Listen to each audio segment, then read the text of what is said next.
नमस्कार, स्वागत है आपका खबर उत्तराखंड में और मैं हूं आपके साथ दुर्गेश पांडे। कांग्रेस कार्यकर्ताओं ने हल्द्वानी के गोलजू मंदिर में बीजेपी और बजरंग दल नेताओं की बुद्धि शुद्धि के लिए हवन यज्ञ किया। कांग्रेस जिलाध्यक्ष राहुल छिमवाल के नेतृत्व में कार्यकर्ताओं ने मंदिर परिसर में हनुमान चालीसा का पाठ किया। उन्होंने बजरंग दल को बदरंग दल बताते हुए कहा कि जोशीमठ आपदा और अंकिता भंडारी हत्याकांड के समय बजरंग दल के कार्यकर्ता कहां थे, उस समय इन्होंने क्यों नहीं आवाज उठाई। इसके साथ ही दिल्ली में पहलवान धरना दे रहे हैं, आखिर वहां भी ये क्यों चुप हैं। कांग्रेस कार्यकर्ताओं ने कहा कि ये हमारे कार्यालयों में तोड़फोड़ कर उपद्रव मचा रहे हैं, इसलिए हम इनकी बुद्धि शुद्धि के लिए हवन और हनुमान चालीसा का पाठ कर रहे हैं, जिससे भाजपा और बजरंग दल नेताओं की गुंडागर्दी काबू में आ सके।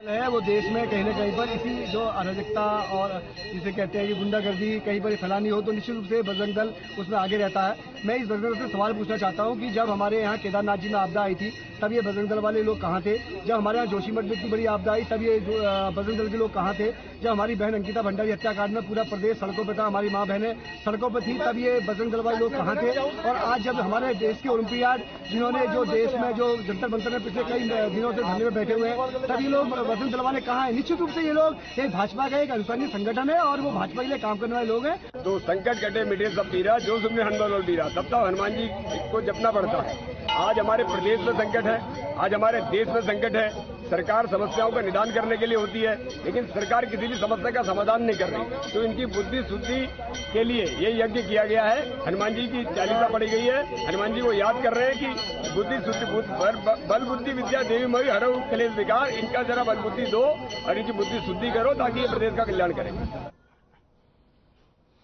वहीं हल्द्वानी सहित आसपास के जिलों में साइबर अपराध तेजी से पनप रहा है। सोशल मीडिया हो या अन्य माध्यमों से साइबर अपराधी तेजी के साथ लोगों को ठगी का शिकार बना रहे हैं और बड़े पैमाने पर जनता की गाढ़ी कमाई लूटी जा रही है। लिहाजा कुमाऊं आईजी नीलेश आनंद भरने ने साइबर अपराधों की लंबित विवेचना की समीक्षा कर कुमाऊं मंडल में सभी पुलिस अधिकारियों को निर्देशित किया। साथ ही उन्होंने कहा कि जल्द से जल्द लंबित साइबर अपराधों की विवेचना करें और गिरफ्तारियां होनी है तो तत्काल गिरफ्तारियां करें। जिन मामलों में चार्जशीट लगाई जानी है उनमें चार्जशीट की कार्रवाई की जाए।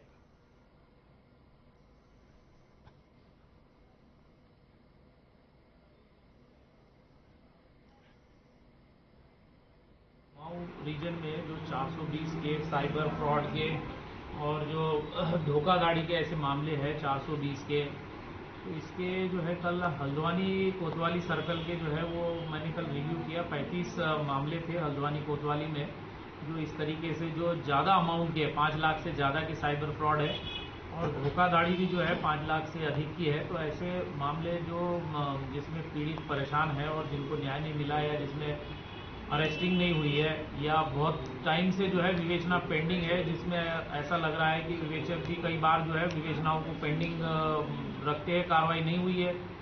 कुछ संलिप्तता भी जो है उसका भी देखा गया है कि कहीं ये तो नहीं है कि मतलब क्यों पेंडिंग है, उसका भी देखा गया है। और सबको जो है मेरे द्वारा कल एक टारगेट दिया गया है कि जो है कम से कम जो है ये किसी को 15 दिन का, किसी को 1 महीने में अगर वो अरेस्टिंग करे या तो विवेचना निस्तारण करे या चार्जशीट लगाए। और जो भी है मामले कई खुलासे भी नहीं हुए, कई सारे साइबर फ्रॉड के ऐसे मामले हैं जो अभी खुलासे के लिए पेंडिंग है। तो उसमें एक साइबर टीम बनाकर जो साइबर सेल हमारा है उसमें बेहतर जो है प्रशिक्षित कर्मचारियों को रखकर साइबर के जो है खुलासे भी जल्द से जल्द कराने की जो है मेरे द्वारा निर्देशित किया गया है।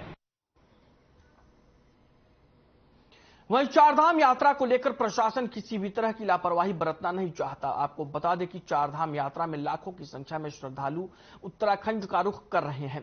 हजारों की संख्या में वाहन नेशनल हाईवे नारसन मैंगलोर से होते हुए देवभूमि उत्तराखंड में प्रवेश कर रहे हैं। ऐसे में प्रशासन ने हाईवे के आसपास बने अवैध अतिक्रमण पर कड़ी कार्रवाई करनी शुरू कर दी है।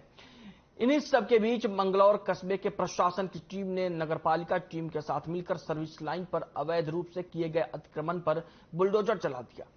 अवैध अतिक्रमण अभियान के बाद व्यापारियों और प्रशासन के बीच नोकझोंक भी हुई, लेकिन भारी संख्या में पुलिस फोर्स के साथ पहुंचे प्रशासन ने अवैध अतिक्रमण ध्वस्त कर दिया। वहीं मामले पर जानकारी देते हुए अतिक्रमण अभियान पर पहुंचे ज्वाइंट मजिस्ट्रेट रुड़की अभिनव शाह ने बताया कि चारधाम यात्रा को लेकर हाईवे पर किसी भी तरह का अतिक्रमण होने नहीं दिया जाएगा और ये कार्रवाई लगातार आगे भी चलती रहेगी।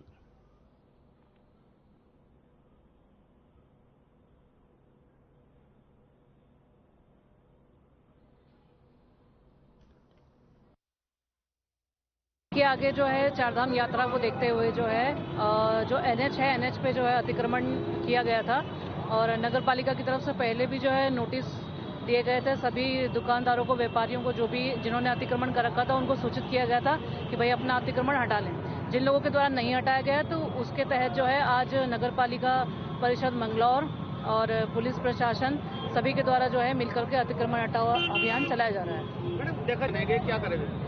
ऐसा है, फिलहाल तो हम इसको भी वॉच करेंगे कि जहां से अतिक्रमण हटाया जा रहा है वहां पर दोबारा अतिक्रमण ना होने पाए और यदि इस प्रकार की कार्रवाई की जाती है, यदि इस प्रकार का कृत्य किया जाता है तो उन लोगों के खिलाफ जो है विधिक कार्रवाई की जाएगी।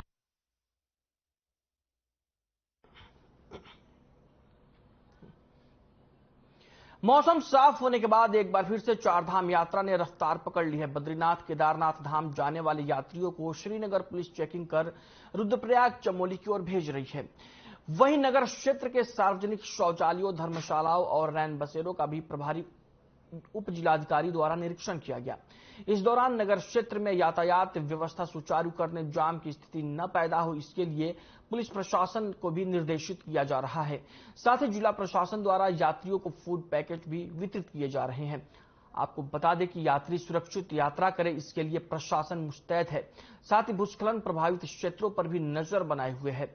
राजमार्ग पर लैंडस्लाइड की स्थिति में वैकल्पिक मार्ग का प्रयोग किया जाएगा।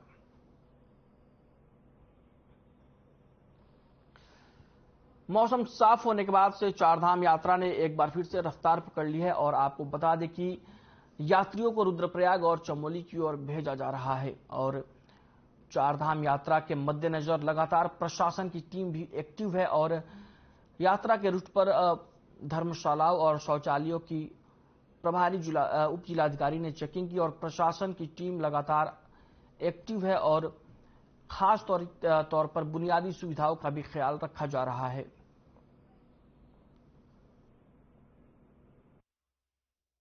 सफाई का निरीक्षण किया। इसके साथ साथ में पार्किंग में जो शौचालय लगे हैं तथा पूरे शहर भर में जो शौचालय हैं उनका निरीक्षण किया गया। अभी सफाई की व्यवस्था ठीक है हमारे यहाँ पर।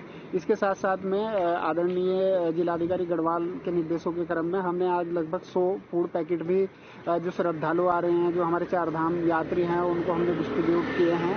जैसा कि अभी मौसम विभाग के द्वारा अलर्ट जारी किया गया है, ऑरेंज अलर्ट जारी किया गया है, तो जो हमारे देश के दूर दराज इलाकों से जो लोग श्रद्धालु आए हैं। वहीं अल्मोड़ा के गरुड़ाबाज में कांग्रेस सरकार ने 100 करोड़ की लागत से स्वीकृत हरि प्रसाद टमटा हस्तशिल्प उन्नयन संस्थान बृहत योजना को वर्तमान सरकार ने छंडे बस्ते में डाल दिया है। इसके खिलाफ 6 मई को पूर्व मुख्यमंत्री हरीश रावत अल्मोड़ा के चौहान पाटा में उपवास करेंगे, जिससे हजारों की संख्या में कांग्रेस कार्यकर्ता भागीदारी करेंगे। पूर्व विधानसभा अध्यक्ष गोविंद सिंह कुंजवाल ने बताया कि इस संस्थान का शिलान्यास सोनिया गांधी ने किया था, लेकिन बीजेपी सरकार ने इस महत्वाकांक्षी योजना को बंद कर दिया है, जिसके खिलाफ कांग्रेस उपवास करेगी और पूर्व मुख्यमंत्री हरीश रावत उपवास में बैठेंगे।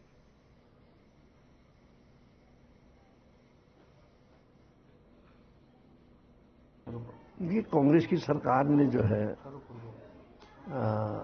लोगों को रोजगार देने की दृष्टि से और हमारे उत्तराखंड की जो शिल्प कला है उसको जीवित रखने के लिए और जो आज आधुनिक तरह की मशीनें बन गई है उनसे जोड़ करके उस काम को आगे बढ़ाने की दृष्टि से एक बहुत बड़ा संस्थान पारंपरिक शिल्प उन्नयन के नाम से स्वीकृत किया था और तत्कालीन हमारी राष्ट्रीय कांग्रेस के अध्यक्ष भी थी और वो जो आपका एक संगठन था उसके अध्यक्ष भी थी। उनके अध्यक्ष के नाते उनसे उसका उद्घाटन शिलान्यास भी करवा दिया गया था और लगभग 2.5-3 करोड़ रुपया उस योजना में खर्च भी हो चुका है। 100 करोड़ की वो योजना थी और जब सरकार कांग्रेस की गई तो भारतीय जनता पार्टी ने उस काम को रोक दिया है। मेरा सीधा सीधा आरोप है भारतीय जनता पार्टी पर कि वो शिल्पकारों की उपेक्षा कर रही है, शिल्पकारों के हितों के लिए कोई योजना बनाने का काम नहीं कर रही है और रोजगार जैसे मुद्दे को, शिल्पकारों से जुड़े मुद्दे को उसने ठंडे बस्ते में डालने का काम किया। इसलिए इससे आहत होकर के पूर्व मुख्यमंत्री हरीश रावत जी कल चौखान पाटा में। देहरादून पुलिस को बड़ी कामयाबी हाथ लगी है। आपको बता दें कि थाना बसंत विहार ने गैंगस्टर अधिनियम में 1 वर्ष से फरार चल रहे 25,000 के इनामी वांछित आरोपी को गिरफ्तार किया है। अतीक अहमद आरोपी के खिलाफ पहले भी थाने में कई मामले दर्ज हैं, जो कि पिछले 1 वर्ष से फरार चल रहा था। उसको देहरादून पुलिस द्वारा झाजरा में उसके दामाद के यहां से गिरफ्तार किया गया। अभियुक्त ने पटेल नगर थाना के अंतर्गत सरकारी जमीन पर अपना मकान बनवाया हुआ है और इसके बनाए हुए अवैध मकान को तोड़ने का काम भी किया जाएगा और पूरी टीम को एसएसपी ने 5,000 का इनाम भी दिया है।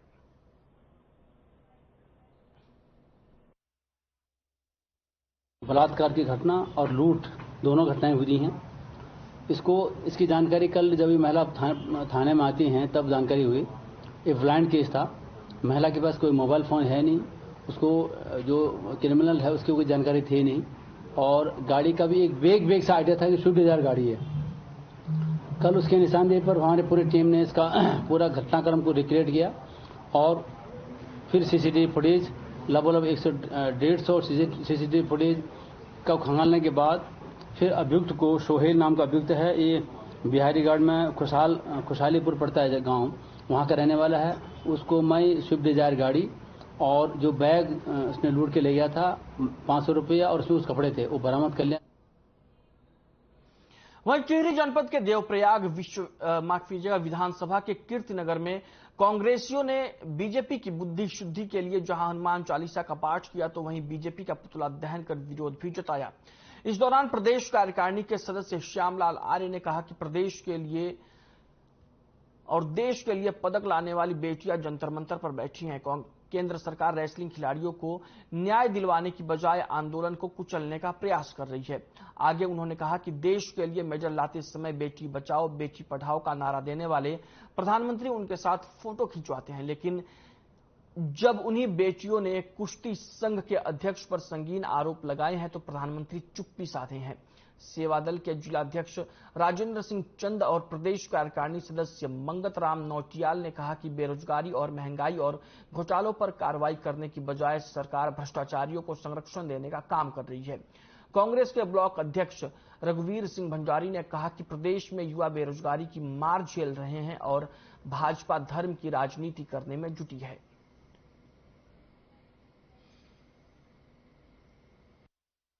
मैं आपके माध्यम से इस बात के लिए घोर भर्त्सना करता हूं जिस प्रकार से प्रदेश सरकार के मंत्री ने एक आम जो वहां का ऋषिकेश का निवासी था और एक फरियाद लेकर माननीय मंत्री जी के पास मिलने के लिए गया और उस पर मंत्री जी ने जिस तरह का जो आपने सरेआम उत्तराखंड को शर्मसार करने वाली जो घटना हुई, माननीय मंत्री जी ने और उनके जो अंगरक्षक थे उन्होंने किस प्रकार से हमारे भाई दिनेश जी को मारा और आज पूरे प्रदेश को शर्मसार करने वाली ये घटना हुई है। मैं पार्टी हमेशा जनहित की लड़ाई लड़ती है और हमारा मानना है कि जिस प्रकार से कल प्रेमचंद अग्रवाल जी ने एक व्यक्ति के साथ एक अभद्रता का व्यवहार किया, वो पूरे प्रदेश के जितने भी हमारे कांग्रेसियन हैं, हमारे कार्यकर्ता हैं, उनको इस बात का पूरा एहसास है और वो किसी भी तरह से इस पीड़ा को बर्दाश्त नहीं करेंगे और प्रेमचंद अग्रवाल जी को तत्काल प्रभाव से उनको इस्तीफा देना चाहिए, क्योंकि जिस तरह से घटना उन्होंने की है वो उत्तराखंड के हित में नहीं है। और जिस तरह से अंकिता भंडारी वाले मामले में कल कोर्ट का जो फैसला आया, जो दलीलें आई हैं, वो अंकिता भंडारी के पक्ष में है और उत्तराखंड की जनता चाहती है कि अंकिता भंडारी जैसी लड़की को, उत्तराखंड की लड़की थी और वहीं कांग्रेस कार्यकर्ताओं ने हल्द्वानी के गोलजू मंदिर में बीजेपी और बजरंग दल नेताओं की बुद्धि शुद्धि के लिए हवन यज्ञ किया। कांग्रेस जिलाध्यक्ष राहुल छिमवाल के नेतृत्व में कार्यकर्ताओं ने मंदिर परिसर में हनुमान चालीसा का पाठ किया। उन्होंने बजरंग दल को बदरंग दल बताते हुए कहा कि आखिर जोशीमठ आपदा और अंकिता भंडारी हत्याकांड के समय बजरंग दल के कार्यकर्ता कहां थे, उस समय इन्होंने क्यों नहीं आवाज उठाई। इसके साथ ही दिल्ली में पहलवान धरना दे रहे हैं, आखिर वहां भी वे क्यों चुप हैं। कांग्रेस कार्यकर्ताओं ने कहा कि ये हमारे कार्यालयों में तोड़फोड़ कर उपद्रव मचा रहे हैं, लेकिन हम इनकी बुद्धि शुद्धि के लिए हवन और हनुमान चालीसा का पाठ कर रहे हैं, जिससे बीजेपी और बजरंग दल नेताओं की गुंडागर्दी काबू में आ सके।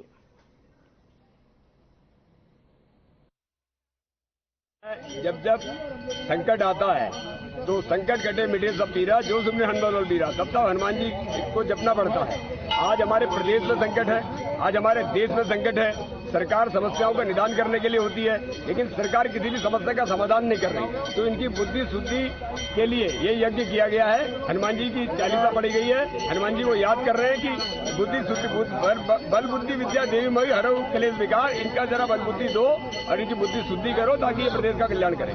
है वो देश में कहीं न कहीं पर इसी जो अराजकता और जिसे कहते हैं कि गुंडागर्दी कहीं पर फैलानी हो तो निश्चित रूप से बजरंग दल उसमें आगे रहता है। मैं इस बजरंग दल से सवाल पूछना चाहता हूं कि जब हमारे यहाँ केदारनाथ जी में आपदा आई थी तब ये बजरंग दल वाले लोग कहाँ थे। जब हमारे यहाँ जोशीमठ में इतनी बड़ी आपदा आई तब ये बजरंग दल के लोग कहाँ थे। जब हमारी बहन अंकिता भंडारी हत्याकांड में पूरा प्रदेश सड़कों पर था, हमारी माँ बहनें सड़कों पर थी, तब ये बजरंग दल वाले लोग कहाँ थे। और आज जब हमारे देश के ओलंपियाड जिन्होंने जो देश में जो जंतर मंतर में पिछले कई दिनों से धरने में बैठे हुए हैं, तब ये लोग बजरंग दल वाले कहाँ है। निश्चित रूप से ये लोग एक भाजपा का एक अनुसंधानी संगठन है और वो भाजपा के लिए। नगर निगम के बगल से सिंचाई विभाग द्वारा सड़क चौड़ीकरण के उद्देश्य से किए जा रहे नहर कवरिंग कार्य में अब तक कुमाऊं कमिश्नर से लेकर कई अधिकारी दर्जनों बार निरीक्षण कर चुके हैं, लेकिन निर्माण कार्य बहुत धीमी गति से चल रहा है। सिंचाई विभाग के अधिकारियों के मुताबिक नहर कवरिंग कार्य 6 करोड़ 29 लाख की लागत से हो रहा है, जिसे 23 मई तक पूरा करने की डेडलाइन है, लेकिन वे स्वयं मान रहे हैं कि तब तक नहर कवरिंग का काम पूरा होना संभव नहीं है। वहीं मामले पर सिंचाई विभाग के अधिकारियों का कहना है कि जून महीने के पहले या दूसरे हफ्ते तक नहर कवरिंग का काम को पूरा कर लिया जाएगा। साथ ही उन्होंने बताया कि इसके पीछे का मूल कारण नहर कवरिंग के निर्माण के लिए पेयजल लाइनों और सीवर लाइनों को शिफ्ट करना और अतिक्रमण हटाना, जिसकी वजह से काम में देरी हो रही है।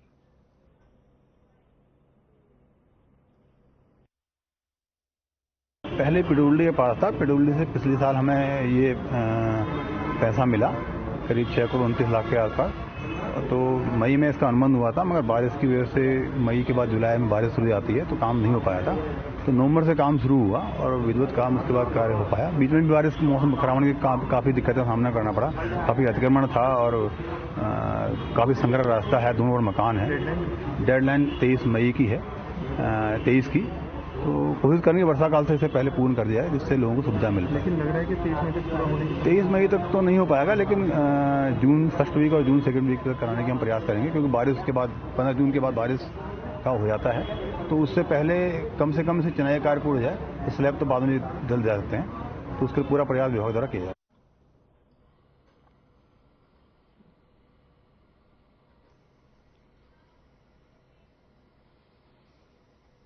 एसओजी और काशीपुर पुलिस ने नकली नोटों की छपाई और सप्लाई करने वाले गैंग का पर्दाफाश किया है।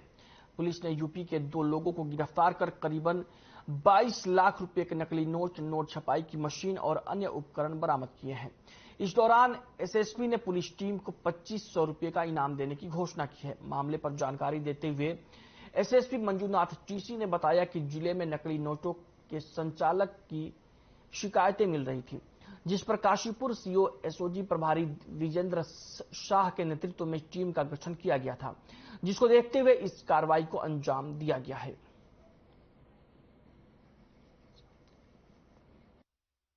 देखिए, माननीय सीएम साहब का निर्देश है कि अपराध मुक्त उत्तराखंड बनाना है। इसी तहत जो है डीजीपी महोदय और आईजीपी महोदय का भी निर्देश रहता है। आज उधम सिंह नगर पुलिस को बहुत ही बेहतरीन सफलता मिली है। एसओजी उधम सिंह नगर की टीम द्वारा मुख्य रूप से हमारा कांस्टेबल ललित, आपका ललित बिष्ट, आपका नीरज बोज और विजेंद्र, इनके टीम द्वारा बहुत बेहतरीन सफलता मिली है। आज उधम सिंह नगर के पुलिस द्वारा उत्तराखंड के इतिहास में सबसे भारी मात्रा में जाली नोटों की एक जखीरा बरामद हुआ है। 4417 प्रिंटेड 500 रुपए की करेंसी बरामद किया है और उसके अलावा 18 जो है अनप्रिंटेड, हाफ प्रिंटेड, एक साइड प्रिंटेड हुआ नोट्स बरामद हुआ है। साथ में प्रिंटिंग करने के लिए उपकरण जो है आपका फोटो प्रिंटिंग क्या बोलते हैं, प्रिंटर, आपका इंक, आपका नोटों की जो पेपर हो ना, पेपर का रिम्स और आपका सर्वर, सब कुछ बरामद हुआ है। वहीं बिंदु खत्ता में काररोज के पास चल रहे भूमि विवाद प्रकरण में अब वरिष्ठ कांग्रेसी नेता इंद्रपाल आर्य की एंट्री हो गई है। साथ ही अम्बेडकर पार्क सेवा समिति के अध्यक्ष रमेश कुमार और सर्व श्रमिक कल्याण संघ के अध्यक्ष उमेद राम समेत कई अन्य पीड़ित व्यक्ति भी सामने आए हैं। मामले पर जानकारी देते हुए इंद्रपाल आर्य ने कहा कि ये सर्व समाज को साथ लेकर चलते हैं, मगर कहीं पर कोई व्यक्ति अनुसूचित समाज का सहारा लेकर गलत काम करते हैं तो वह उनका बहिष्कार करते हैं। साथ ही मामले पर जानकारी देते हुए बताया कि मौके की स्थिति और दस्तावेजों को देखकर लगता है कि एससी समाज के व्यक्ति मिलकर अन्य लोगों को परेशान करने का काम कर रहे हैं। दस्तावेजों को देखते हुए राजकुमार आगरी के पिता ने अपनी भूमि कई लोगों को बेची है और इसी क्रम में ये भूमि किरण ज्वालाकोटी समेत कई अन्य लोगों के पास दस्तावेजों के साथ मौजूद है, मगर कुछ लोग दुष्प्रचार कर गलत दिशा में ले जाने का काम कर रहे हैं, जिसे किसी भी कीमत पर बर्दाश्त नहीं किया जा सकता।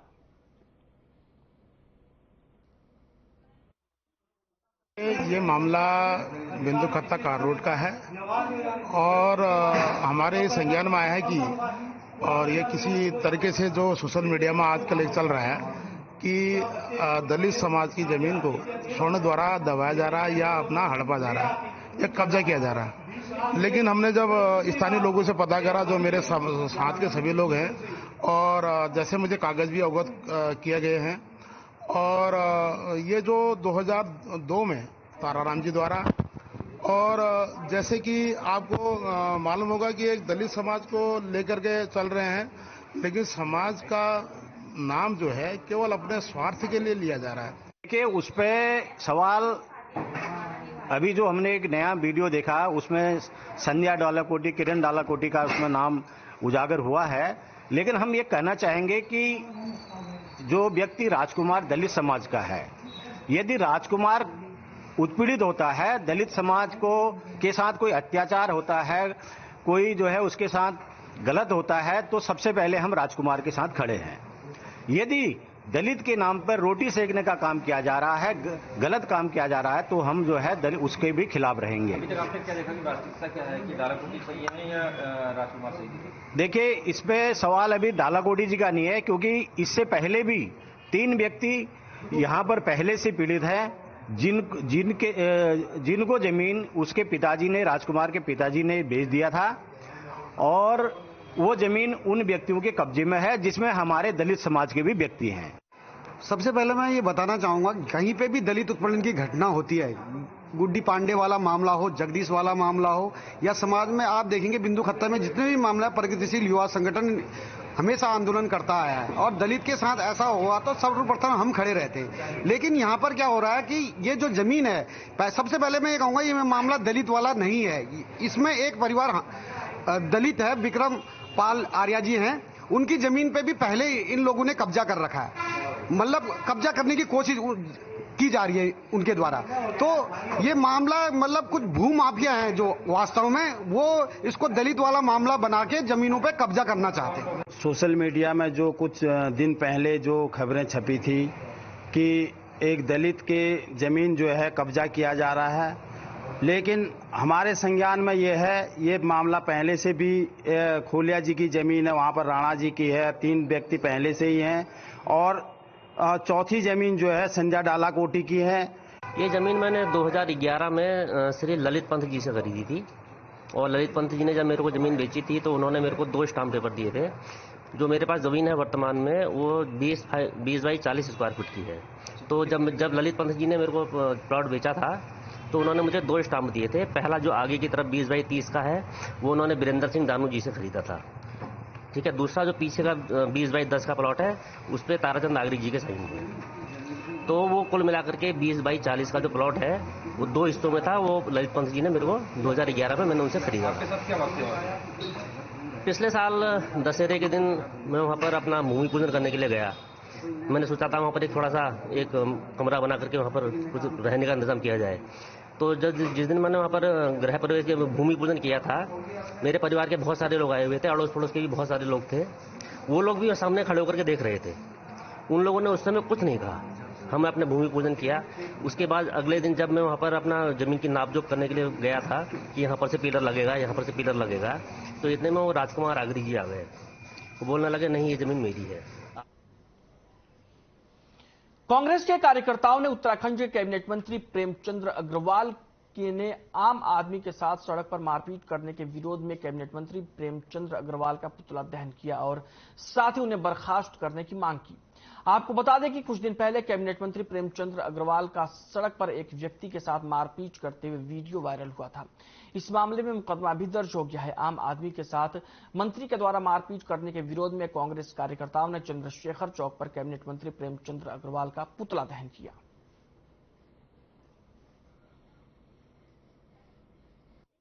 प्रेमचंद अग्रवाल का पुतला दहन किया, क्योंकि आपने देखा होगा कई दिनों पहले जो है ना, प्रेमचंद अग्रवाल कैबिनेट मिनिस्टर है और उन्होंने जिस तरह जो है अपना परिचय दिया गुंडागर्दी का, सड़क पर चलते हुए गुंडे की तरह मारपीट की, हम उसकी घोर भर्त्सना करते हैं और धामी सरकार से मांग करते हैं कि इसे जो है बर्खास्त किया जाए जल्द से जल्द और इस पर कार्रवाई की जाए और इसको अरेस्ट किया जाए। बीजेपी सरकार का और अग्रवाल जी का, प्रेमचंद अग्रवाल जी का पुतला दहन किया गया है। हमारे इंटक के जो अध्यक्ष हैं श्री उदय पुंडीर जी, महानगर अध्यक्ष बिट्टू शर्मा जी, जिला अध्यक्ष श्रीमती रितु कंडियाल जी, इन सबके नेतृत्व में कांग्रेस जन इकट्ठे हुए हैं यहाँ पर और उन्होंने पुतला दहन किया है। हमारी सिर्फ एक ही मांग है और वो ये मांग है कि भाजपा सरकार अपनी कथनी और करनी में फर्क करे। जो कथनी करनी जो वो कहती है वो करती नहीं है। उनके जो एक मंत्री है वो लगातार जो है कृत्य करे जा रहा है। पहले उसने जो है भर्ती घोटाला का।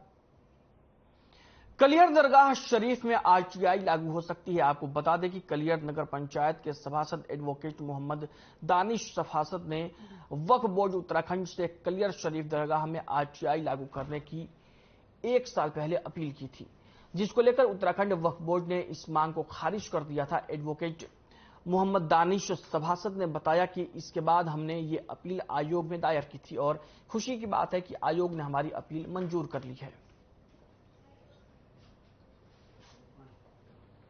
वक्फ बोर्ड में दरगाह में हमेशा से आरटीआई लागू होती थी और उस टाइम भ्रष्टाचार भी बहुत कम था, लेकिन जब से एक मैनेजर आए थे उन्होंने आगे कहा था क्योंकि दरगाह किसी तरह की कोई एड नहीं लेती इसलिए इस पर आरटीआई लागू नहीं होती है। तब से यहाँ आरटीआई लागू नहीं होती। इस संबंध में मैंने जो है एक आरटीआई मांगी थी वक्फ बोर्ड से, जहाँ से मुझे यही रटा जवाब मिला, जिसके बाद मैंने प्रथम अपील मुख्य कार्यपालक अधिकारी उत्तराखंड वक्फ बोर्ड के यहाँ की थी, जिन्होंने मेरे सारे पॉइंट्स को एक्सेप्ट भी कर लिया था, पर उन्होंने कहा था मेरी मजबूरी है क्योंकि आयोग से ऑलरेडी एक आदेश आया हुआ है, आयोग से ऊपर हम आदेश दे नहीं सकते।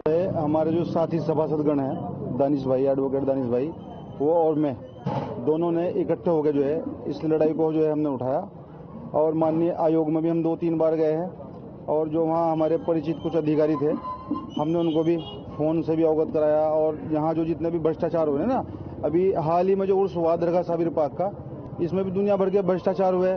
मेरे द्वारा उसमें शिकायत भी की गई माननीय मुख्यमंत्री जी को और सीओ वक्फ बोर्ड तमाम अधिकारियों को और जो सूबे के हमारे सीएम है साहब है उनको भी शिकायत की गई यहाँ के भ्रष्टाचार की। तो इंशाअल्लाह में उम्मीद है बहुत ही जल्दी जो है यहाँ सूचना का अधिकार लागू होगा। बुलेटिन में फिलहाल के लिए इतना ही। नमस्कार।